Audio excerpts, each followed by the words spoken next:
Hey guys, how's it going? Yuri here. Welcome to this episode of Ask Yuri. I've got a very interesting question today. I don't think I've actually answered this before. And before I do, I should actually warn you, you may want to turn the brightness down on your computer screen if this solar emitting yellow t-shirt is too much for you. So just to kind of forewarn you. But anyways, this question, I got my laptop here. This question comes from Anne, and here's the question. So after listening to your suggestions about juicing vegetables, I was wondering how using raw cruciferous vegetables would affect my thyroid. I have been told that I have hypothyroidism, but refuse to take Thyroid for it. I don't want to mess up anything further with cruciferous vegetables. So this is one of the most common questions I get asked, and it's kind of weird that I haven't actually done a video on this yet. So, you know, it's interesting because I'm just sorry, I'm putting my computer down here. So the interesting thing is that the research, scientific research on human beings show absolutely no negative effect of cruciferous vegetables, whether it be kale, cauliflower, Brussels sprouts, broccoli. Even if they're steamed, even if they're cooked, even if they're eaten raw, they're not going to affect your thyroid.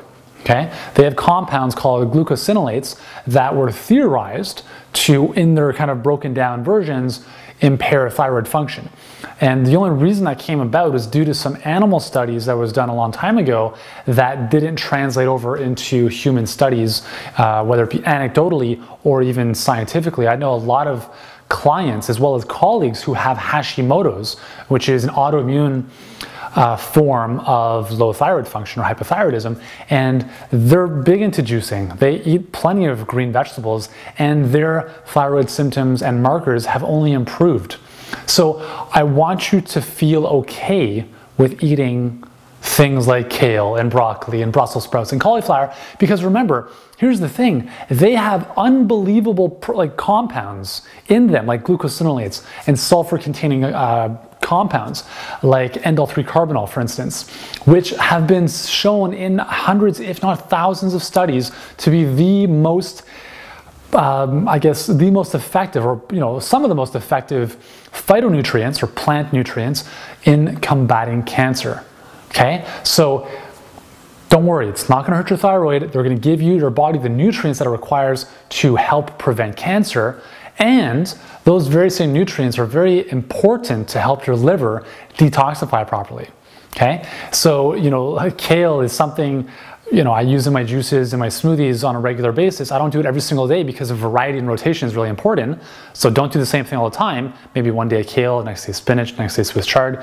But I've never met anybody who by eating more greens worsened their health. The second and more important issue to consider is considering how beneficial from a health perspective these green vegetables are. And now that you know that there's really no scientific research among humans that shows any statistically significant impact, negative impact on the thyroid, and you also know how beneficial they are for preventing cancer and other diseases, here's something else I want you to think of.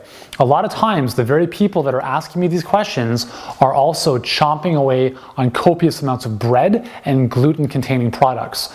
Now, why would I say that's an issue? Well, here's the thing. Cruciferous vegetables don't impact your thyroid. What does impact your thyroid in a very, very significant way is gluten. Gluten has been shown to be one of the biggest risk factors for Hashimoto's hypothyroidism. And the reason for that is because gluten, the protein structure is very similar to the protein structure of your thyroid tissue. So with constant exposure to gluten, for instance, from breads or cereals or pastas, your immune system no longer understands what to do. It gets bombarded with this kind of damaging protein, and that comes into the bloodstream, and then it's mounting an immune response all the time. So with this constant exposure, eventually the immune system kind of goes haywire and can turn against itself. And that's what happens with Hashimoto's. 90% of hypothyroidism or low thyroid kind of conditions is Hashimoto's, meaning that low thyroid for most people is an autoimmune disorder. One of the biggest things you can do to prevent autoimmune disorders and keep them at bay is to remove gluten from your diet. Okay, it's one of the worst things you can bring into your body. And if you need an alternative to bread, then you can, believe me, there's a lot of alternatives out there, right? With pastas, you can use a rice pasta, a quinoa pasta. You know, cereals, you should probably not, eat them in the first place. But again, if you follow any of my recipes, you're gonna get copious amounts of amazing alternatives to bread and cereals and pastas that are so much more delicious and much better for you.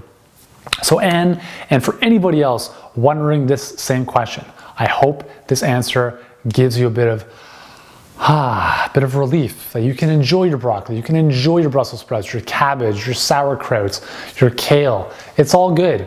And you know what? If you're worried about the oxalic acid, like some people say, don't worry about that either. Unless you have oxalic acid stones in your kidneys already, no amounts of greens is really going to make any kind of significant impact from a negative standpoint on that either. So anyways, I hope you found this finds you well. If you find this video helpful, be sure to send it over to somebody you know who is asking this very same question, or somebody you know who is dealing with low thyroid symptoms or Hashimoto's, because this information could save their life.